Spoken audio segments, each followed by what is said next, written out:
이런 재건축은 80% 부분수장 머릿수하고 역시 지분 80%만 되면은 나머지가 반대한다 하더라도 그냥 싹 밀어버릴 수 있다. 이것입니다. 뭘 밀어요? 건물 민다고요. 여러분 믿는 게 건물을 밀어버린다고요. 그거 특이하잖아요. 그럼 내가 동의자인데 내 건물을 날아가 버리는 거야. 그분은 매도 청구권 행사해가지고 그냥 헐값을 팔고 나가셔야 돼요.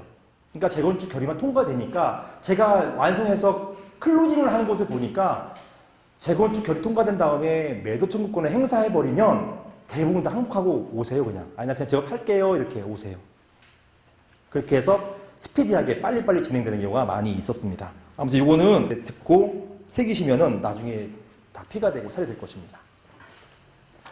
자, 서면결의라는 게 있어요. 이건 뭐냐면 관리단 집회를 하려고 하니까 사람들도 모아야 되고 그 다음에 관리단 집회를 열리면 아까 집회 수집 통지서 보내야 되는데 통지서 보내는 게 집회일로부터 일주일 전인지 뭔지 이런 논의들이 막 있단 말이에요.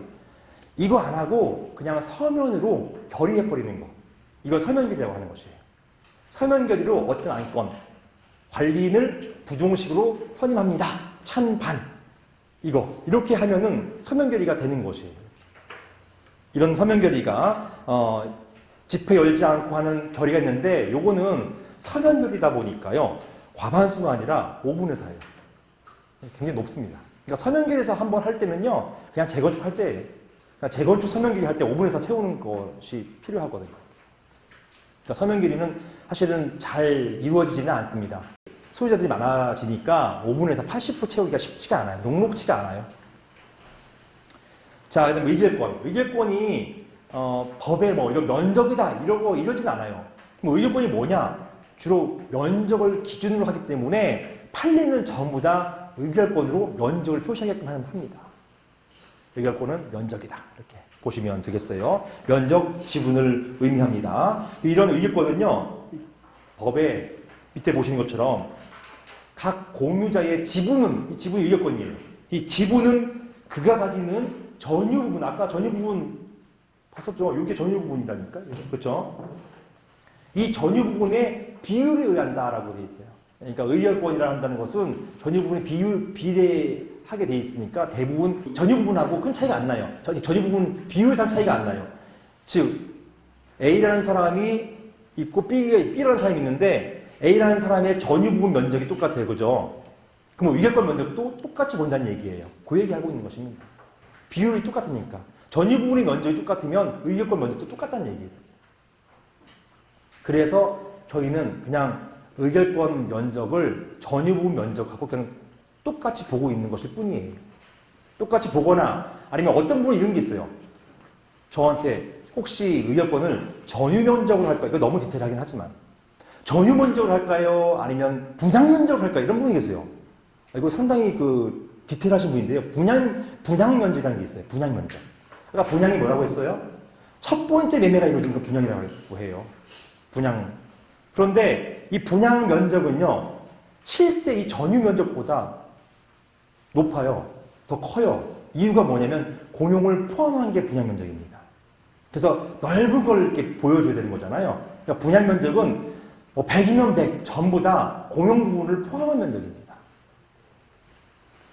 그래서 이제 분양 면적으로 할까요? 전용 면적으로 할까요? 이렇게 물어요. 그럼 저는 뭐라고 답하냐면 마음대로 하세요. 왜냐? 비율이잖아요. 5분의 4 과반수 비율이기 때문에 다 똑같아요. 지금 지어지는 건물은 비율은 다 똑같아요. 공용 부분의 비율은 또 전용 부분의 비율에 따라서 정해진단 말입니다. 비율이기 때문에 뭐 이걸 덧붙이나 줄이나 상관없어요. 다 똑같아요. 아무튼 의결권은 이렇게 전유 부분 면적 비율에 따른다라고 되어 있기 때문에 그냥 의결권을 지분은 전유 면적 이렇게 저희는 그냥 심플하게 생각을 하고 우리가 통과됐음을 이제 보일 때 회의록이거든요. 회의록이 그냥 면적을 써버려요. 전체 면적 몇 제곱미터 중에서 전유 면적 몇 제곱미터 또는 분양 면적 몇 제곱미터 이렇게 표현한단 말입니다. 비율은이니까 똑같아요. 달라지는 게 없습니다. 자, 이제 고용 부분에 대한 어떤 관리를 하려면 의결을 거쳐야 돼요. 이런 의결은 관리단 집회가 필수입니다. 이런 집회는 어떤 관리인이 뽑히면요. 관리단 단장이 뽑히면, 관리단 회장이 뽑히면, 그로부터 1년 단위로 보통은 정기 집회를 열어요. 왜 1년 단위를 여냐면 법에 이런 규정이 있어요. 그 건물에서 사용된 회계 내역은 1년 단위, 1년 이내에 한 번 이상은 보고해야 된다라고 하는 규정이 있어요. 그래서 1년 단위로 끊어가지고 보고를 합니다. 우리 건물 총 수입이 얼마고요. 지출 총 얼마입니다. 이런 보고하는 집회를 1년 단위로 열게 돼 있어요. 1년 이상 여는 경우도 많고요. 그래서 1년 단위로 여는 것을 정기관리라는 집회. 그것이 아니라 그냥 수시로 여는 것이 있어요. 안건 누가 관리 해임을 원해요? 그럼 관리 해임을 위한 총회를 뭐 며칠 뒤에 열 수도 있는 것이고 이런 수시로 문제되는 쟁점을 결의하기 위해서 여는 것이 임시관리단 집회가 되겠습니다. 양자의 차이는 없어요.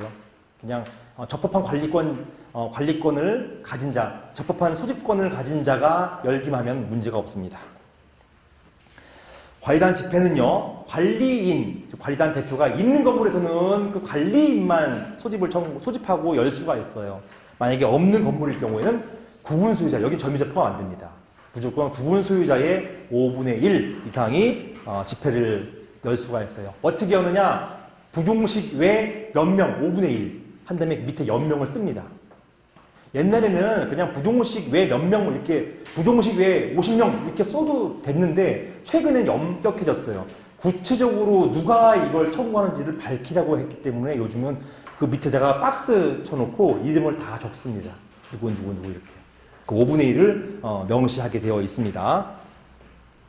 집회 수입통지 넘어가겠습니다. 그 다음에 이런 집회에 만약 하자가 있다. 내가 볼 때 분명히 그 문제가 있어. 집회 소집 절차부터 시작해가지고 의장도 막 아무나 하고 말이야. 그 다음에 의결권 절차도 이상하게 하고 하자가 있어 라고 해가지고 절차의 하자 또는 의결 방법이 심하게 부당하다라고 할 때는 밑에 보이시는 것처럼 결의 취소소를 제기할 수 있어요. 집회 고집 절차상의 하자예요. 보시는 것처럼 절차 동그라미 하셔야 됩니다. 절차 하자. 그리고 절차상의 하자. 그 다음에 내용이 법령에 위배된 경우. 내용이 위배. 이런 경우에는 결의가 있은 것을 안날로부터 6개월. 결의 있은 안날로부터 6개월. 난 통지도 안 받았기 때문에 몰랐어요. 근데 6개월 지나버렸어요. 이 경우는 1년간 이제 제기할 수 있는 것 있죠. 요거는 둘 중에 먼저 빠른 것부터 끝나버린다. 내가 안날로부터 6개월이 지났음에도 불구하고 아직 1년 남아있네? 라고 해가지고 이 취소해서 저거 이제 제기할 수 없다는 얘기예요. 이미 다 아실 것입니다. 그래서 안날로부터 6개월, 결의가 있은 날로부터 1년 이내에 이런 결의 취소해소를 제기할 수 있다. 요게 바로 아까 2012년 12월에 개정됐을 때 같이 개정된 법이에요. 이게 들어온 것입니다. 이때. 그래서 요즘 많이 활용되고 있어요. 결의 취소소가 많이 활용되고 있다. 자, 관리인에 대해서 상세히 이제 말씀을 드리면 구분 소유자가 10명 이상일 경우 이제 소유권 등기한 사람이 10명 이상인 건물이에요. 이런 경우에는 관리인을 뽑게 되어 있습니다. 10명 이하일 경우에는요. 안 뽑아도 돼요. 뽑아도 되고. 근데 10명 이상일 경우에는 관리 원래 뽑아야만 되는 거예요. 근데 안 뽑고 있다는 거죠. 7만 개 이상의 건물들이. 당연 설립 관리단을 대표하고 사무 집행관자를 선임해야 되는데 이런 것을 관리인이라고 한다. 관리인은 개인과 법인, 회사 모두 가능합니다. 관리인은 구분될 필요가 없습니다. 이게 법에서 명시하고 있어요. 옛날에는 2012년 12월 법 이전에는 구분소유질 필요가 없다 이런 표현이 없었어요. 없었지만 판례상 구분소유질 필요가 없다고 보고 있었거든요. 그것을 하도 이것 때문에 분쟁이 많으니까 명문화시켰습니다. 관리는 구분소유질 필요가 없다라고 하는 것입니다. 임기는 2년 이내입니다. 이 2년 이내를 최근에 제가 받은 판결에서는 여기 강행규정이라고 표현하고 있어요. 강행규정. 여러분 강행규정은 아시죠? 임의규정 말고 반대 강행규정. 즉 2년 지나면 만약 3년으로 했다 하더라도 2년 지나면 끝나버리는 거예요. 2년으로 줄어듭니다. 2년 지나면 관리인 임기는 끝나버려요. 다만 임기 끝났다고 해서 관리인 못하는 게 아니라 새로운 관리인 선정될 때까지 쭉 이어진다. 이게 민법상 위임 관련된 규정에 근거 중에 있어요. 긴급 처리권, 긴급 사무 처리권이 있기 때문에 통상의 사무에 있어서는 쭉 갑니다. 관리인 지위가. 그래서 실제로 제가 이제 자문하고 있는 건물은 관리인 임기가 2014년에 끝났어요. 그러니까 지금까지 관리하고 계세요. 잘. 뭐 직무 대행제로 하고 계시는 거죠. 자, 그 다음에 밑에 점유자도 관리인 선임에 있어서 독자적인, 동그라미 독자적이 이게 중요한 거예요. 독자적인 이익권 행사할 수 있다라는 것입니다. 다만 예외적으로 이런 점유자의 의결권은 이런 소유자의 의결권에 보충적이에요. 그래서 소유자가 적극적으로 내가 참석할래 라고 밝히지 않을 경우에만 임차인, 점유자가 의결권을 행사할 수가 있는 것입니다. 약간 좀 완벽한 권리는 아니고요. 제한적인 권리가 되겠습니다.